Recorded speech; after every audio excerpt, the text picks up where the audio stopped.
आप देख रहे हैं नेटवर्क 34 अंदाज कुमार के साथ। तो चलिए शुरू करते हैं आज की कहानी। तो मेरा नाम है मोहित। मैं आज से लगभग पिछले 5 घंटे से लगातार ड्राइविंग कर रहा हूँ, क्योंकि मैं आज अपने ऑफिस के काम से हरिद्वार से हिमालय 1 हफ्ते के लिए जा रहा हूँ। मुझे वहाँ अपने ऑफिस की तरफ से ही रहने को घर मिला हुआ है। वैसे जो घर मुझे वहाँ रहने को मिला है वो घर मेरे बॉस के दोस्त का है, पर उस घर में लगभग 10 सालों से कोई नहीं रहता। बस एक चौकीदार ही है जो घर को पिछले 10 सालों से रह रहा है, और वहाँ जाने की खबर पाकर उसने उस घर में साफ सफाई वगैरह पहले ही कर रखी है। अब हिमालय में लगभग उस जगह पहुँचने ही वाला हूँ जहाँ मुझे रहना है, पर अब मैं जिस जगह पर हूँ मुझे अब इस जगह से आगे रास्ता पूछते हुए ही जाना होगा, क्योंकि इससे आगे का रास्ता अब गूगल मैप को भी नहीं पता है। और रास्ता पूछने के लिए मैं कोई इंसान ढूंढ रहा हूँ, पर पिछले 10 मिनट से मुझे एक भी इंसान नहीं दिखा है। अरे 1 मिनट, वो सामने से शायद एक आदमी चला आ रहा है। फिर उसके बाद उस आदमी के पास आते ही मैंने कहा, अरे भैया जरा सुनता हो, आपको ये पता है पुनीत कुटी कहाँ पर है? क्योंकि मुझे जाना है। पुनीत कुटी के नाम से जानते ही, और मेरे बॉस ने भी मुझसे यही कहा था, वहाँ तुम किसी से भी पुनीत कुटी का नाम पूछ लेना, वो तुरंत रास्ता बता देंगे। और कुछ ऐसा ही हुआ। मेरे इतना पूछते ही उस आदमी ने मुझे अपने हाथ से इशारा करते हुए कहा, भैया वो सामने आपको कच्चा रास्ता दिख रहा है, उसी रास्ते से पुनीत कुटी पर। इतना बोलने के बाद उस आदमी ने अपने चेहरे की रेखा बदलते हुए कहा, भैया जी आपसे एक बात पूछूं क्या? फिर मैंने तुरंत कहा, हाँ भैया पूछो। फिर उस आदमी ने कहा, भैया आप उस पुनीत कुटी में क्यों जा रहे हो? क्योंकि उसमें तो कोई भी नहीं रहता है, बस एक बूढ़ा चौकीदार ही रहता है, और मुझे तो वो चौकीदार भी कुछ सही नहीं लगता है। मैंने उस आदमी की बात सुनकर कहा, भैया मैं चौकीदार को क्यों नहीं सही लगता है? मतलब मैं कुछ समझा नहीं। कुटी भूतिया और उस चौकीदार के अलावा कोई वहाँ नहीं रहता है। पता खुद उस पुनीत कुटी का मालिक भी नहीं। उस आदमी की बात सुनकर मैंने हंसते हुए कहा, अरे भाई आज के ज़माने में भी आप कहाँ भूत वगैरह के चक्कर में पड़े हैं। और वैसे आप मजाक बहुत बढ़िया कर लेते हैं। अच्छा मैं चल रहा हूँ। हाँ, रास्ता बताने के लिए आपका धन्यवाद। इतना बोलकर मैं अपनी गाड़ी स्टार्ट करी और चल दिया उस पुनीत कुटी की ओर। फिर उसके बाद लगभग 5 मिनट में वहाँ पहुँच ही गया, और मैं जैसे ही वहाँ पहुँचा तो मैंने देखा जहाँ मुझे रहना था वो पुनीत कुटी, वो देखने में बड़ा ही पुराना लग रहा था। और शायद वो देखने में इसलिए पुरानी लग रही थी क्योंकि लगभग 10 या 12 सालों से इसमें पेंट नहीं हुआ होगा। मैंने वहाँ पहुँचते ही अपनी गाड़ी का हॉर्न मारा, क्योंकि उस पुनीत कुटी का गेट बंद था। मैं बाहर गाड़ी में बैठे बैठे बस यही सोच रहा था कि इसका नाम किसने रखा होगा, क्योंकि यह देखने में एक महल जैसा था, पर नाम पुनीत कुटी। मैं यही सब सोच रहा था, तभी मैंने देखा एक बूढ़ा आदमी उस घर से निकलकर बाहर आया, और उसने आके फिर गेट खोला और कहा, आ जाओ साहब जी। उसके बाद मैंने अपनी गाड़ी गेट के अंदर ले गया।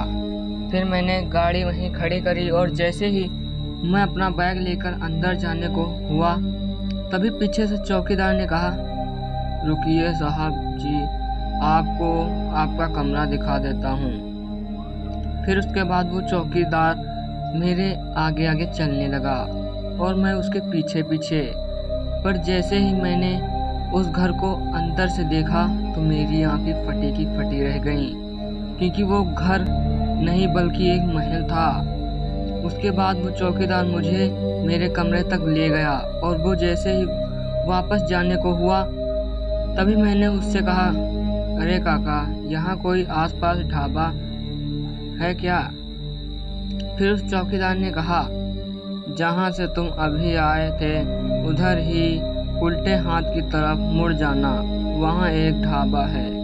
फिर उसके बाद मैंने अपना सामान वगैरह वहीं अपने कमरे में रख दिया, अपनी गाड़ी से ढाबे की तरफ निकल गया और थोड़ी देर में वहाँ पहुंचकर खाना खाने लगा। और जैसे ही मैं खाना खाकर वापस जाने को जैसे ही हुआ तभी मुझे उस ढाबा वाले ने कहा, भैया आप किस तरफ जा रहे हैं? अगर आप नीचे की तरफ जा रहे हैं तो इस लड़के को भी नीचे तक छोड़ देना। फिर मैंने कहा, नहीं भैया, मैं तो उस पुनीत कुटी की तरफ ही जा रहा हूँ। मेरे इतना कहने के बाद पता नहीं उस ढाबे वाले को क्या हुआ, उस ढाबा वाले की भी चेहरे की रेखा बदलने लगी। उसने कहा, भैया आप उस पुनीत कुटी में क्या करने जा रहे हैं? वहाँ तो कोई भी नहीं रहता है। फिर मैंने कहा, भैया मैं वहाँ कुछ समय के लिए रहने आया हूँ। फिर उस ढाबा वाले ने कहा, भैया आपको नहीं पता क्या उस पुनीत कुटी के बारे में? फिर मैंने कहा, क्या नहीं पता? मतलब कहीं आप भी तो यही नहीं बोलने वाले हैं कि वो एक भूतिया घर है? फिर ढाबे वाले ने कहा, हाँ भैया, क्योंकि वो एक भूतिया घर है। पर मैं आपको एक बात और कहूँगा कि आप पुनीत कुटी की जगह दूसरा घर में रह लो तो ही सही होगा। फिर मैंने थोड़ा सा हंसते हुए कहा, भैया मुझे इन भूत और विश्वास नहीं होता। इतना बोलकर मैं फिर से वहाँ वापस पुनीत कुटी में आ गया और मैं जैसे ही अपने कमरे में जा रहा था तभी पीछे से मुझे चौकीदार ने आवाज़ लगाई, साहब जी एक बात और। मैं जैसे ही अपने कमरे में जा रहा था तभी पीछे से मुझे चौकीदार ने आवाज़ लगाई, साहब जी एक बात सुनना जरा। चौकीदार की आवाज़ सुनकर मैं पीछे मुड़ा और बोला, हाँ काका जी बोलिए। फिर उस चौकीदार ने कहा, फिर से ऐसा लगे कि कोई आपको बुला रहा है तो उस पर ध्यान मत देना। अभी कहानी ख़त्म नहीं हुई है, बल्कि अभी तो असली कहानी शुरू हुई है, यानी आगे की कहानी अब अगले एपिसोड में। तो दोस्तों अगले एपिसोड के लिए हमें कमेंट करें। धन्यवाद एंड टेक केयर।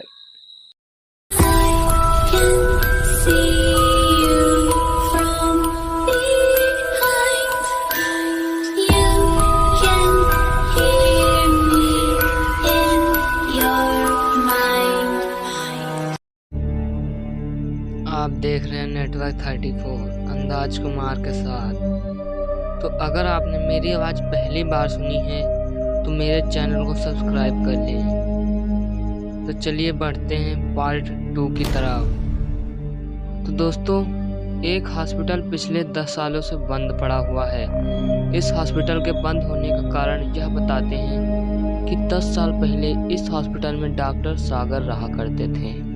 वो इस हॉस्पिटल के एक सीनियर डॉक्टर थे।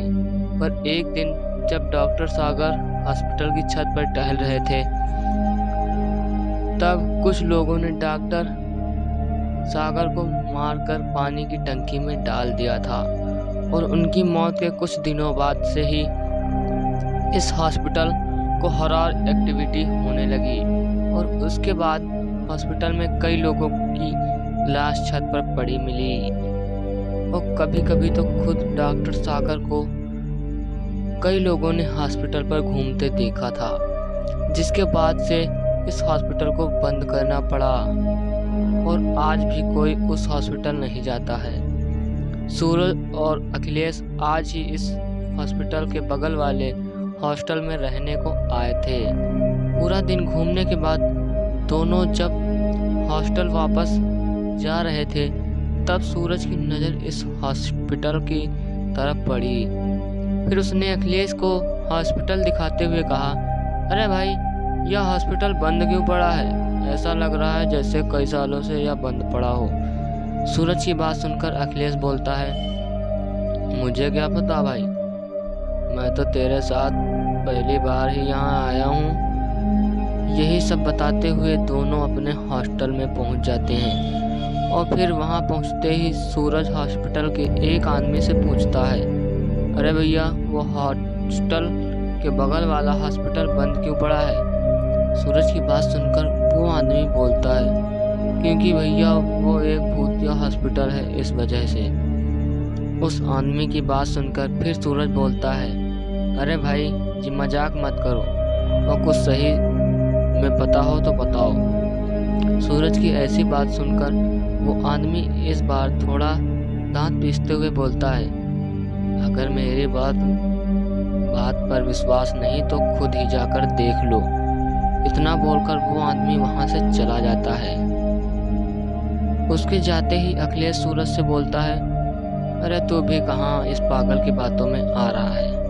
पर सूरज तो जैसे अब उस हॉस्पिटल में जाने का मन बना बैठा था, इसलिए वो अखिलेश से बोलता है, यार एक बार देख के आने में क्या चला जाता है, चल आज देखकर ही आते हैं। वो आदमी सच बोल रहा था या झूठ? अखिलेश सूरज की ऐसी पागलों भरी बातें सुनकर सूरज को समझने लगा। बोलता है, तो पागल तो नहीं हो गया है, और वैसे भी हमें क्या मिलेगा उस आदमी को झूठा साबित करके। फिर सूरज एक बार और कोशिश करते हुए अखिलेश से बोलता है, भाई तुझे अपनी दोस्ती की कसम, तो मेरे साथ आज रात को हॉस्पिटल में चल। बस अखिलेश जानता था सूरज बहुत ही जिद्दी है और अब वो वहां जाकर ही मानेगा, इसलिए अखिलेश सूरज की बात मान जाता है और दोनों रात के 12 बजे उस हॉस्पिटल में जाने का प्लान बनाते हैं। फिर वो रात के 12 बजने का इंतजार करने लगे और जैसे ही घड़ी में 12 बजते ही दोनों उस हॉस्पिटल में जाने लगे और वहां पहुंचकर हॉस्पिटल के गेट का ताला तोड़कर अंदर चले जाते हैं। अंदर जाने के बाद दोनों एक हॉस्पिटल में हर जगह देखने लगते हैं कि कुछ तो भूतिया हो, पर उन्हें सिवाय धूल के वहां कुछ नहीं दिखता है। अभी अखिलेश सूरज से बोलता है, भाई मुझे तो इस हॉस्पिटल में कुछ भी भूतिया जैसा नहीं दिख रहा है यार, अब हॉस्पिटल चलते हैं, फालतू का टाइम वेस्ट करके हमें। वहाँ सूरज के पास उसकी बातों का कुछ जवाब नहीं था। वो भी बोलता है, चल यार मुझे नहीं लगता वहाँ ऐसा कुछ नहीं है। इतना बोलकर दोनों बाहर जाने लगे। तभी उनके पीछे से किसी की आवाज आती है, कौन हो तुम लोग? आवाज सुनकर जैसे ही सूरज और अखिलेश अपने पीछे को मुड़े तो उनके होश उड़ गए। उनकी रगों रगों में बहता खून जम सा गया, क्योंकि उन दोनों ने देखा उनके सामने एक बड़ा ही भयानक सा आदमी खड़ा था। क्योंकि उस आदमी का सर कटा हुआ था और उसने अपने सर को हाथों में पकड़ रखा था। उस आदमी को देखकर सूरज डरते हुए उससे बोलता है, कौन हो तुम? सूरज के इतना बोलते ही वो आदमी पहले तो जो सर अपने हाथ में पकड़ रखा था उसे उसने अपनी गर्दन पर रखा और पैसेड इतना बोलकर वो सूरज को और अखिलेश को अपने हाथ में पकड़ लेता है और घसीटता हुआ अपने साथ ले जाने लगता है। फिर उसने बाद में वो डॉक्टर सागर उन दोनों को अपने साथ ऑपरेशन थिएटर ले जाता है।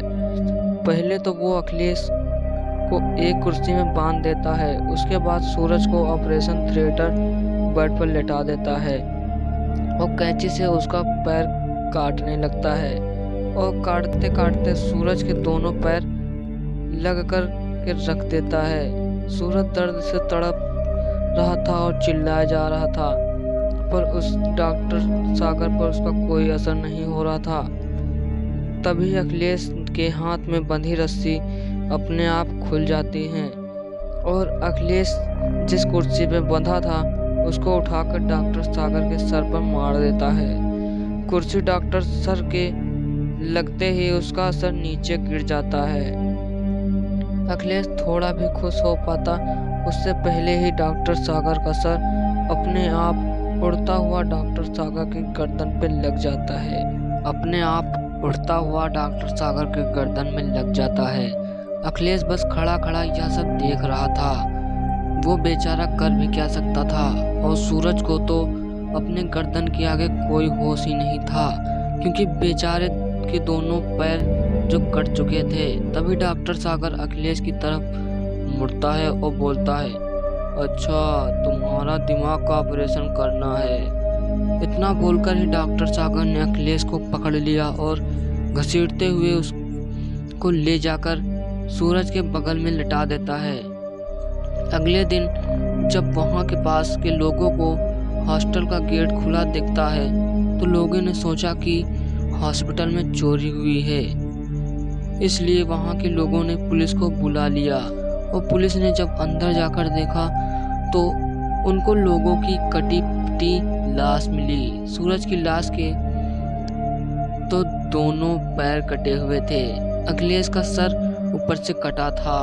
डॉक्टर सागर मर तो गए लेकिन वो अभी भी सभी लोगों का ऑपरेशन कर रहे हैं। तो दोस्तों, ये थी हमारी आज की सच्ची घटना। जल्द लौटेंगे एक और सच्ची घटना के साथ। तब तक की धन्यवाद एंड टेक केयर।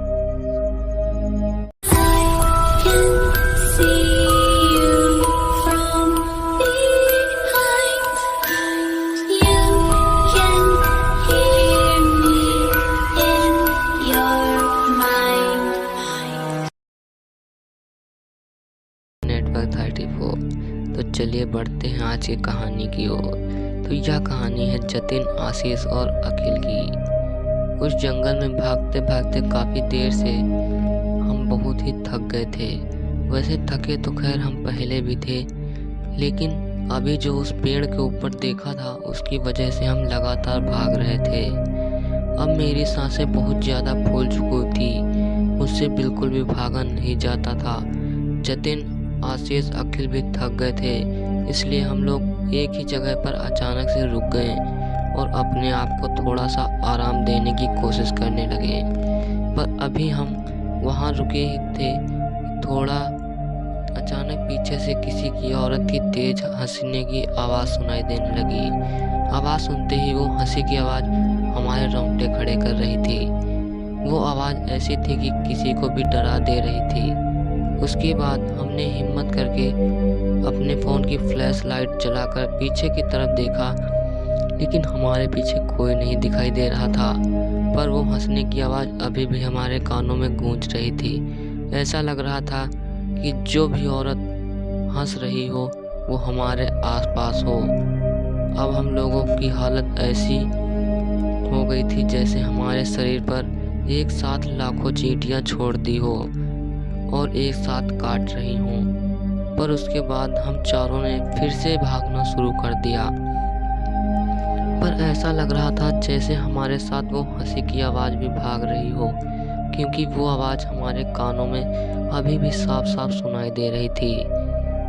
पर तभी एकदम से वो हंसने की आवाज़ सोने की आवाज़ में बदल गई। हम वहाँ रुके नहीं, बस हम भागते रहे। ऐसा लग रहा था कि जैसे हम शायद इस जगह हम मौत के मुंह में ही हैं। हम लोगों की सबसे बड़ी गलती यह थी कि हम लोग इस सुंदर वन में आए। इस जंगल का बस नाम ही सुंदर और बस बाहर से देखने में ही सुंदर है, पर अंदर तो इस जंगल में मौत का जंजाल बिछा हुआ है, क्योंकि हर तरफ से बस रोने, चीखने और तड़पने की आवाज़ें सुनाई दे रही हैं। पर तभी मैंने घड़ी में टाइम देखा तो घड़ी में 11 बज रहे थे। आधी रात हो गई थी, पर अभी भी हम इस जंगल में ही थे। अब हम लोग यहीं भी सोच रहे थे कि शायद पता नहीं कि हम अब यहाँ से जिंदा वापस भी जा पाएंगे या नहीं, लेकिन हम एक पल के लिए भी किसी भी जगह पर रुक नहीं रहे थे। हम लगातार आगे की तरफ तेज तेज कदम बढ़ाए चले जा रहे थे, क्योंकि भाग भाग कर हम बहुत ही ज़्यादा थक चुके थे। हमें ऐसा चल ही रहे थे कि तभी ऐसा लगा कि पीछे से कोई बहुत तेज से भागता हुआ हमारी तरफ ही आ रहा हो। आवाज़ सुनकर मैंने जैसे ही पीछे मुड़कर देखा कि तभी किसी ने अखिल को एकदम से पकड़ लिया और आगे की तरफ खींचने लगा। पर वो जो भी खींच रहा था उसका चेहरा दिखाई नहीं दे रहा था। फ्लैश लाइट से भी उसका कुछ समझ नहीं आ रहा था कि कौन है। पर वो रात भी उसने एकदम से अखिल के पैर पकड़ पकड़ा और उसे घसीटते हुए आगे की तरफ ले जाने लगा। उसे घसीटते ही अखिल के तड़पने की आवाज़ पूरे गूंज रही थी। अखिल रो रो कर लगातार चिल्ला रहा था और यही बोल रहा था, छोड़ दो मुझे, छोड़ दो मुझे, मुझे बचाओ। आशीष, संतोष और जतिन तीनों का नाम लेकर वो लगातार पुकार रहा था। हम लोग भी रोते चिल्लाते हुए अखिल के पीछे भाग रहे थे। उस समय हमारे सामने एक ही जाने कौन घसीटते हुए लेकर जा रहा है और हमको पता भी नहीं चला कि कौन है वो। फिर हम अखिल को आवाज़ मारते हुए लगातार अखिल के पीछे पीछे भाग रहे थे, पर एक कदम से जो अभी तक अखिल के तड़पने चिल्लाने की आवाज़ बहुत तेज तेज सुनाई दे रही थी, वो आवाज़ अब एकदम से शांत हो गई थी। और उस आवाज़ के शांत होते ही ऐसा लग रहा था कि उस पूरे जंगल में सन्नाटा छा गया हो। लेकिन हम लोग तभी भी लगातार अखिल को आवाज़ लगा रहे थे, अखिल, अखिल कहाँ है तू? लेकिन हम लोगों को अब अखिल कहीं दिखाई नहीं दे रहा था और ना ही उसकी कोई आवाज़ सुनाई दे रही थी। हम तीनों हर तरफ झाड़ियों में जाकर लाइट मारकर अखिल को ढूंढ रहे थे, लेकिन अखिल हमें कहीं भी नजर नहीं आ रहा था। आश्चर्य की बात तो यह थी कि जब से अखिल के तड़पने और रोने की आवाज़ बंद हुई है, तब से इस जंगल में भी जो खतरनाक डरावनी रोने चिल्लाने की आवाज़ें सुनाई दे रही थी, अब वो भी एकदम से बंद हो चुकी थी। हम अपने दोस्त को गायब होते नहीं छोड़ सकते थे, इसलिए हम तीनों ने सोच लिया था पहले अखिल को ढूंढ लेंगे, उसके बाद ही यहाँ से निकलने के बारे में सोचेंगे। तभी मैंने कहा, कहीं ना कहीं मुझे ऐसा लग रहा है कि यह जो अभी अखिल के साथ हुआ है यह हमारे साथ भी हो सकता है, क्योंकि उस समय ना उन औरत का कहाँ ही है श्रापित जंगल। मेरे इतना बोलते ही तुरंत बाद आशीष ने चिल्लाते हुए कहा, संतोष, उन औरत की बात पर मत करो। गायब होकर यही बातें करते हुए हम अखिल को ढूंढ रहे थे कि तभी जतिन, जो हमारे साथ ही चल रहा था, वो किसी चीज़ से टकराकर बड़ी जोर से मुंह के बल झाड़ियों में गिर जाता है। उसके गिरते ही तुरंत बाद जतिन की तरफ लाइट मारी और जतिन को उठाया तो हमारे होश उड़ गए। तो दोस्तों, अगले पार्ट के लिए हमें कमेंट करें।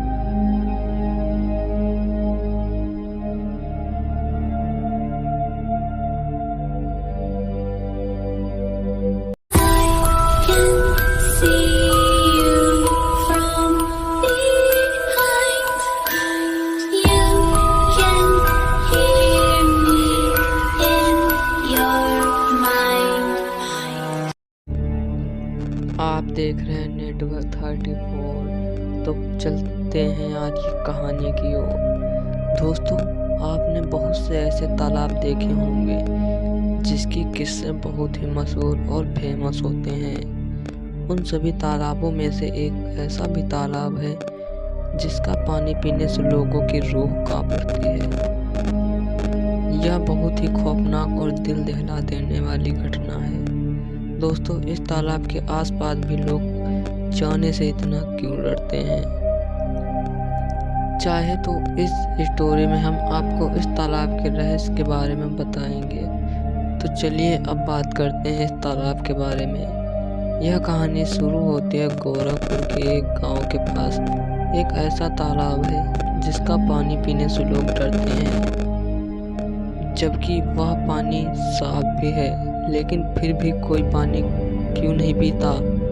भले ही प्यास कितनी तेज क्यों ना लगी हो, प्यास के कारण गला ही क्यों ना सूख रहा हो, ओ प्यासे क्यों ना मर जाए, चाहे कुछ भी हो जाए, लेकिन वहाँ के लोग उस तालाब का पानी नहीं पीते हैं। उस तालाब का नाम सुनते ही लोगों की रूह तक कांप उठती है। लोग घबरा जाते हैं तो कई लोग कांपने लगते हैं। आप भी सोच रहे होंगे कि ऐसी क्या बात है उस तालाब में जो लोगों को वहाँ का पानी पीने से रोक रही है, और इसकी वजह क्या है? आखिर ऐसा क्या है उस तालाब में जिसका नाम सुनते ही लोगों के रूह कांप उठते हैं? भले ही गांव वाले के पास रहने को काम नहीं है, वह दाने दाने के लिए तरस रहे हों, पर उस तालाब के पास काम करने के लिए कोई ग्रामीण तैयार नहीं होता है। उस तालाब के आसपास बहुत ही वीरान रहता है। स्थानीय लोगों का कहना है कि वहाँ एक बहुत ही खतरनाक, बहुत ही बड़ी कोई महिला डरावनी रहती है। वह इतनी खतरनाक है कि यदि कमजोर दिल वाला उसको देख ले तो उसकी मृत्यु वहीं पर भी हो सकती है। लोग कहते हैं कि वह आज भी झाड़ियों में घूमती है। कुछ बड़े बूढ़ों का दावा है कि उन्होंने उसे देखा भी है। उसका चेहरा इतना भयानक है, जो देख ले महीने भर उसको होश ना आए। कुछ बड़े बुजुर्ग बताते हैं कि उसका चेहरा खून से लथपथ और कटा फटा, उसके नाखून बहुत ही बड़े बड़े, बाल भी बहुत ही बड़े बड़े।